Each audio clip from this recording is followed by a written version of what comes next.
From South Carolina Public Radio, this is the South Carolina Lede. I'm your host, Gavin Jackson, and this episode was recorded on March 18th, 2026, here at South Carolina Public Radio Studios in Columbia. On this episode of The Lede, we're still talking hemp-derived THC drinks, baby gummies, TBD. We look at some of the top filings so far for major races, including the Senate and Congress, and a newcomer emerges for the governor's race. And we have some comments from Senate Majority Leader Shane Massey on what's going on in the Senate because the House is on furlough this week. Also, please check out the State House Gavel, please, at SCETV.org/the Gavel, where Tuesday through Friday, my Aunt Schechter and myself bring you recaps, previews, big and small State House moments, meetings, schedule highlights, photos, videos, and more. I've even incorporated some of it into this podcast. Oh my God. Yes. Also, we're in pledge right now, guys. You guys donate at 800-256-8535, or you can donate at SCETV.org or SouthCarolinaPublicRadio.org. I will be renewing my membership. I hope you do as well. If you don't want to call and donate, please call and donate to the wind down section, 803-563-7169. That is free for now. Yeah, I'm threatening. Feed the hopper, keep it free, 803-563-7169.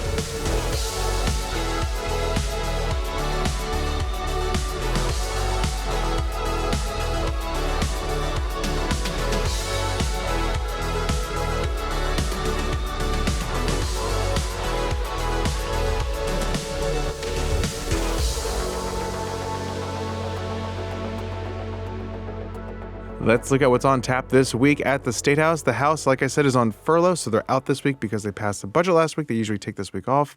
And the Senate is in. We were debating that THC bill, that hemp-derived consumables bill, H3924. I'll have more on that in a moment, as well as some other machinations for you. That's great. On the economic front, the Federal Open Market Committee met this week, and Fed Chair Jay Powell has his press conference today. I can't tell you what he said, but don't expect a rate cut for you prediction market people.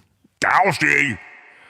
All right, let's jump to the State House, where, like I said, the House is on furlough this week. They'll be back next week. Don't worry. There'll be plenty of mail and newspapers piled up outside the House chamber for them. Did you guys let the cat out? I'm sorry, what? Oh, my God, we forgot about the cat.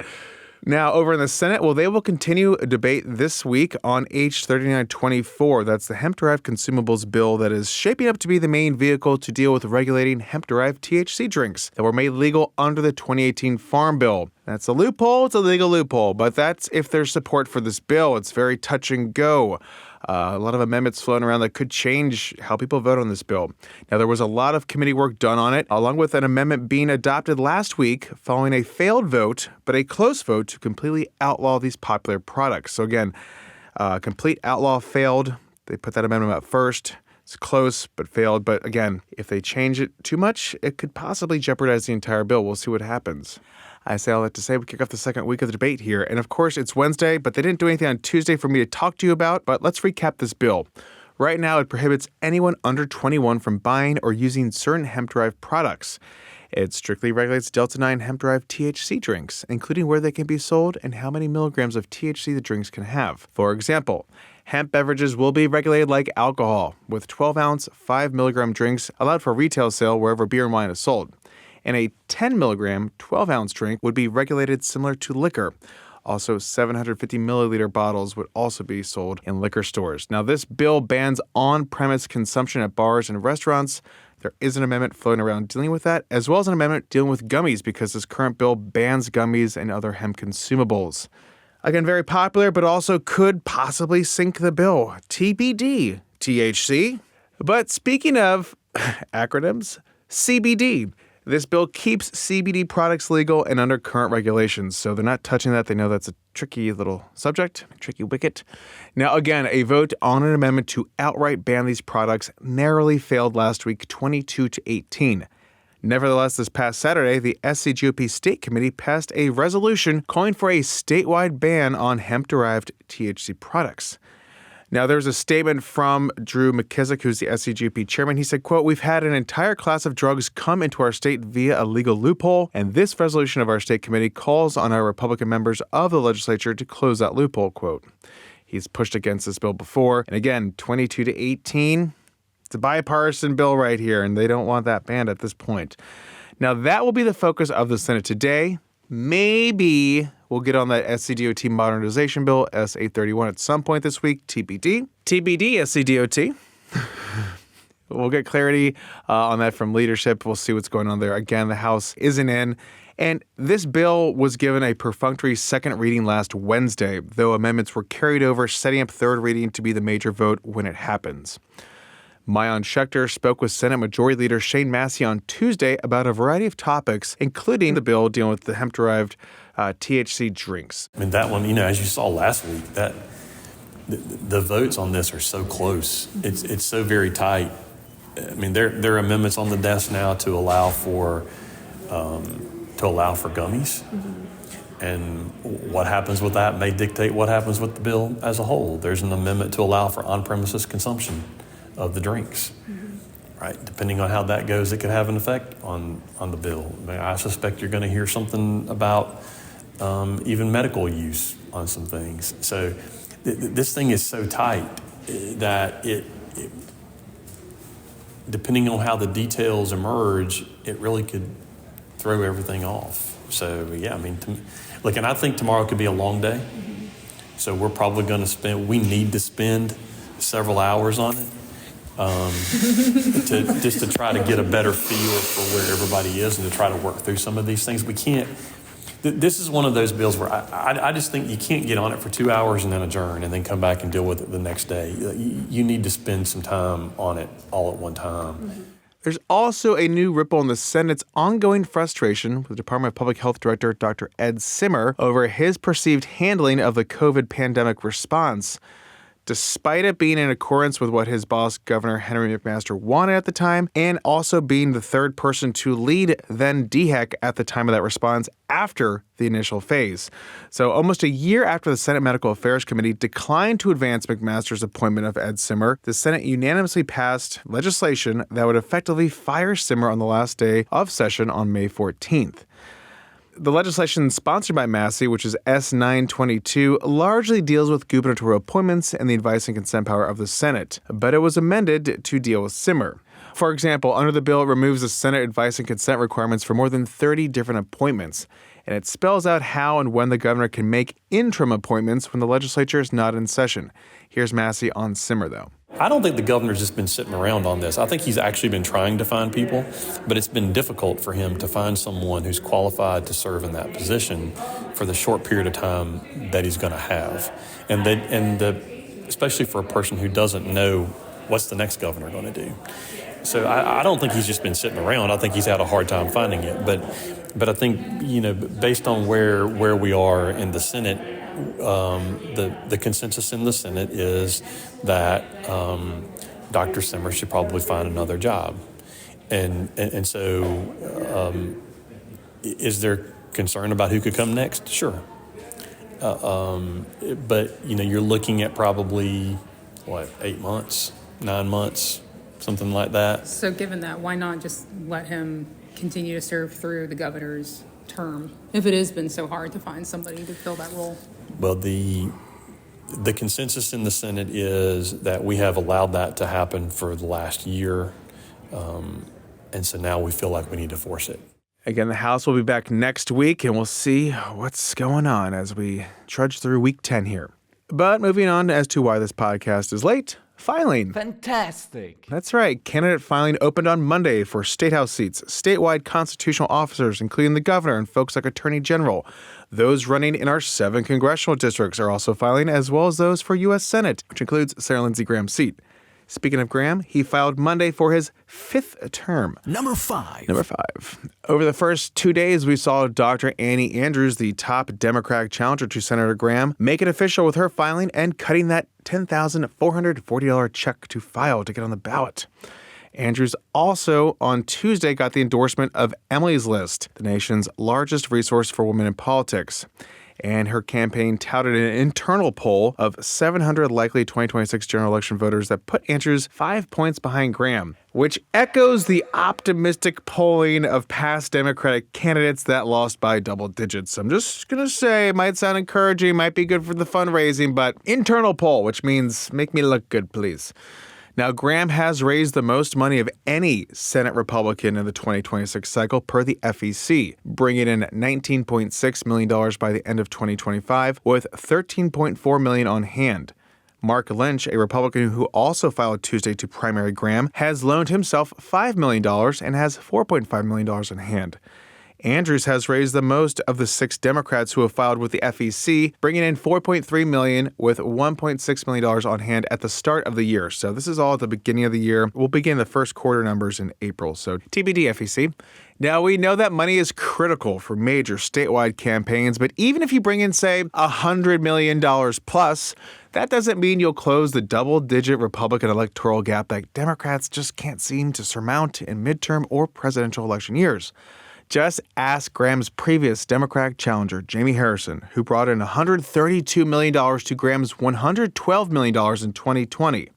Graham won by 10 points. President Donald Trump defeated President Joe Biden by 8 points then, and then Trump's margin increased to 18 points in 2024. So when you're looking statewide, of course, this was a presidential year, but that was an 18-point margin for Republicans in 2024 at the top of the ticket.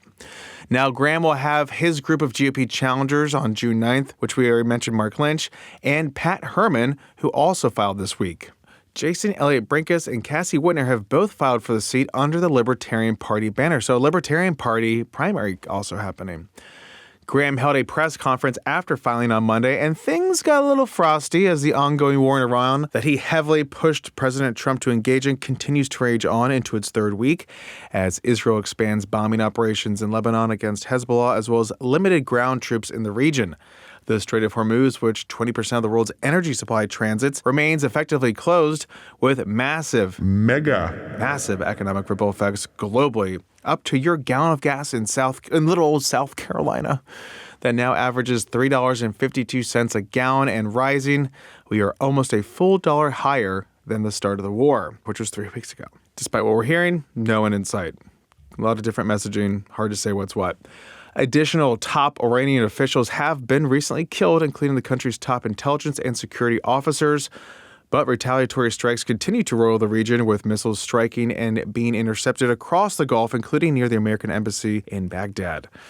Maayan Schechter was with the senator on Monday and got these remarks from him at his press conference. If you believe this Ayatollah would not destroy our way of life if he could, I think you're sadly mistaken.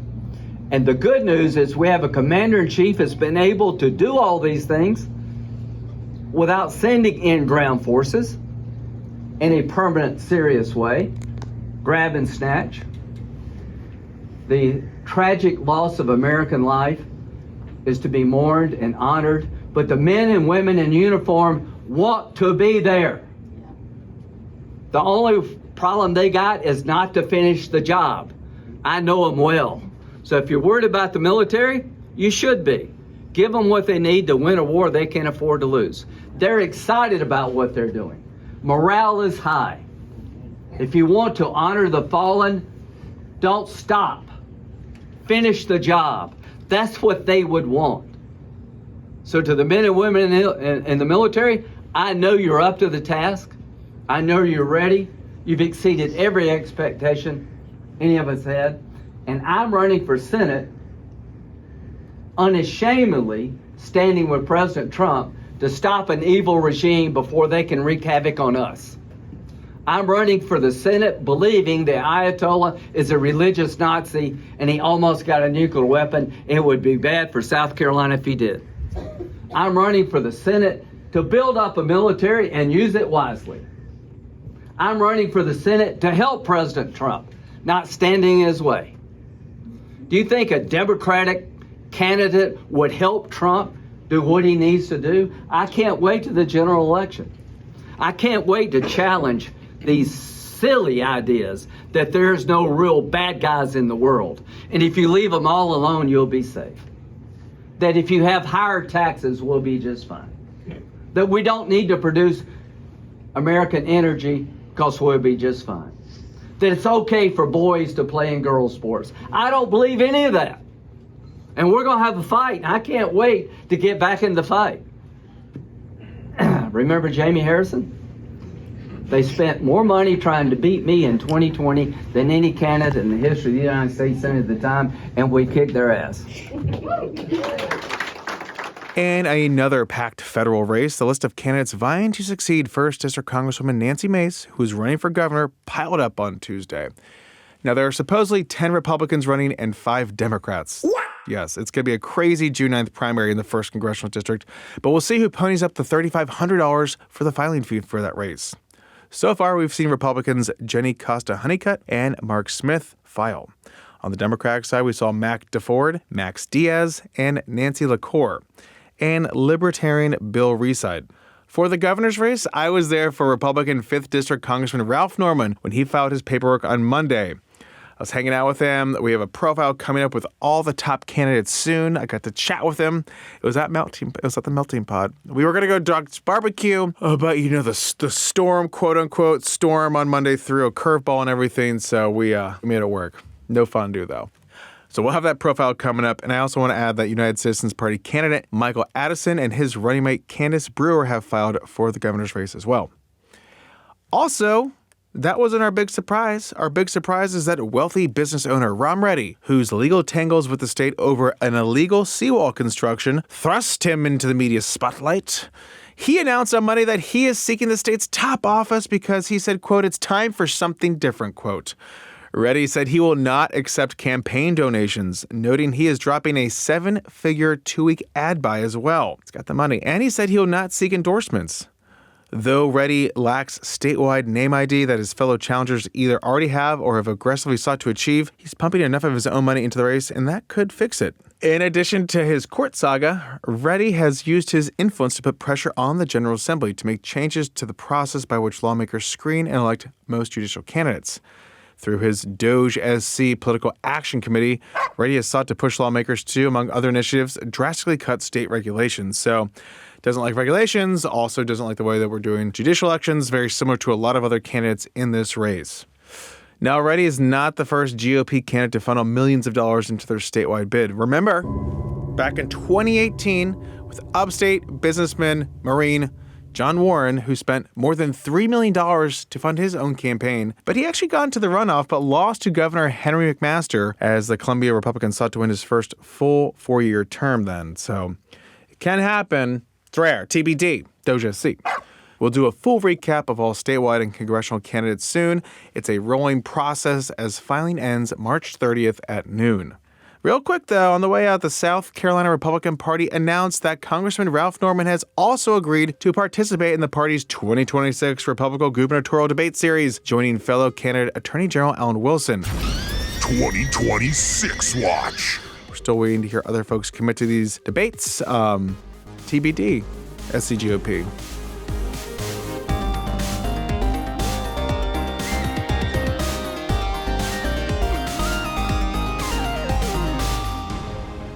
Welcome to the wind down section, our little break from the news. We're glad you're here, along with A.T. Shire, lead podcast producer. Hello, AT. folks. Hello, folks. Sorry for the delay. So weird. It's Wednesday morning. It's disgusting It's what we odd. do. Yeah, it's awful. It's bad. I got stuck by a train, so this wind down, it might be tight. It might be tight. I gotta go tape Twisk. Tape Twisk. I gotta tape Twisk. TBD Twisk. TBD Twist.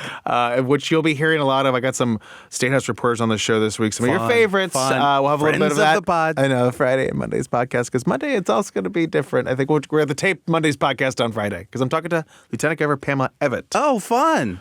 Actually, I don't know when we're going to tape Friday's podcast because I'm also going to be out in Hartsville at a nuclear Should we reactor. record a... We're going to find out. We'll figure it out. Okay. We'll be silly. You're hearing how the sausage is made. Guys, folks? this is how it happens. It's a busy time of year. It is. The first half of the year is crazy. Then summer comes. I get to travel finally. Yes. I'm all pent up because I can't vacation right now. Mykonos. Well, we're going to Copenhagen. Copenhagen and Berlin. Berlin. Berlin. Berlin, yes. Interesting. But AT, you told me you have some new developments I'm in the learning, family world. yes, as a father, you learn many things. And so I have bath duty, okay? Yeah. Rena is better with me in the bath than with Caitlin. I don't know why. Take the wins, right? It's I guess, yeah. easier than others. Caitlin gets 15 minutes to herself. Not really. Dominic is there. But so I've been watching her. Her hair's getting longer and longer. And I've just been like, I lather up her head real hard. I spread it all around. She's clean, you know? But her hair has been getting frizzier and frizzier and drier and drier. And I go, Caitlin, what the heck is wrong with this girl's hair? What's happening? She goes, oh, I've never told you. You're not supposed to shampoo the ends of long hair. You just do the middle. Interesting. And it washes down. And so I am learning so much. As a man who's had a buzzed head since middle school, these are just ideas and concepts that I have never even... She goes, yeah, you only shampoo the middle, and then you condition. You condition the ends. Listeners, I have never used conditioner in my life. Oh my God. Unless it's what, a 2-in-1? I've never used it. Well, that's okay. I mean, it tracks for you, you Yeah. know, and for so many men. But I have to use conditioner. I got to get that horse hair. But, you know, honestly, I used to have long hair too, short You length hair definitely in used to college. have long hair. And that was in revolt of me always getting my hair cut. I didn't like the way I got my hair cut all the time. And I also just was like, oh, I don't need to take care of it. Whatever. You just let it go. And, you know, of course, I probably should have got it trimmed up a little bit because of the dead ends. But I also never really knew the details about the shampoo versus the conditioner. I just throw it on, do it all, rinse it off. Like right now, I do the same thing. I mean, it's You should have seen the first time that South Korean shampoo, baby. You do not know what's in there. Check out the pit. There's a whole storyline about Korean like self-care products that you don't know what's in them. Yeah, but I know that they look good and that they have better regulations than we do. That's so true. Yeah, I'm like, I trust the words that I can't read. Shout out Soul. Also, raw milk, guys. Do we have time to talk about raw milk? Of course, yeah, we'll push twist. But also, I mean, you should have seen the first time Rena's hair got long enough for me to have to really brush it, because I mean, it was like a war crime what I did to this girl. You gotta hold the so I'm end. learning. I'm learning as I go. You were just pulling it through. I was like, this thing's stuck. Like Caitlin goes, no, what are you doing? I was just trying to get it through. It's like Uncle Buck up in here right now. It's not good. And so I have, obviously, as a loser, I have Lord of the Rings toys out of reach. Rena has to hold one. That's the only way she calms down and lets me. Oh, Crimp and wow. preen She her. is her father's daughter. She's got to get a hand on Gandalf the White Well, if she you wants know. to, if you got to get a comb through there. She's just doing it to get closer to the ring. We all know what's going on. We all, it is always She's like calling. She is very, she's adorable. I mean, I'm not comparing her to Schmeagol, but you know. Hey, it's not wrong, okay? She's always eating raw fish in pools that do not belong to her, and Farmers men always get them. Anyway, Gavin, we can't do this. We have to finish.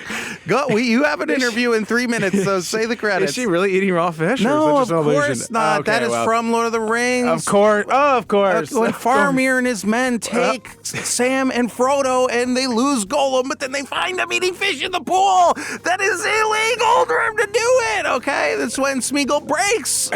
Anyway, Gavin, say goodbye. I'm so mad that I asked for clarification there. I'll send her some tinned fish if the kid loves. She loves fish, right? Is that what I'm hearing? She loves fish. What I'm hearing is she loves fish. That's it, folks. Join us for another pod soon. TBD on the next pod. Too soon. TBD. We're going to figure that out. Don't worry. We'll be back for you. But thank you for listening. Give us a shout, 803-563-7169. We'd love to hear from you in the wind down section. And you can always leave us a review on Apple Podcasts, wherever you get your favorite podcast from. Also, stay up to date with the latest news on SCETV.org and SouthCarolinaPublicRadio.org. And don't forget to support your local newspapers. The South Carolina Lede is a production of South Carolina Public Radio. Our producer is A.T. Shire. Amy Crouch is our supervising producer. Sean Birch is our executive producer. This podcast is produced with support from PRX and is made possible in part by a grant from the John S. and James L. Knight Foundation, as well as listener contributions to the ETV Endowment of South Carolina. For the South Carolina Lede, I'm Gavin Jackson. Be well, South Carolina. Like a baby tomato ketchup? That's exactly right.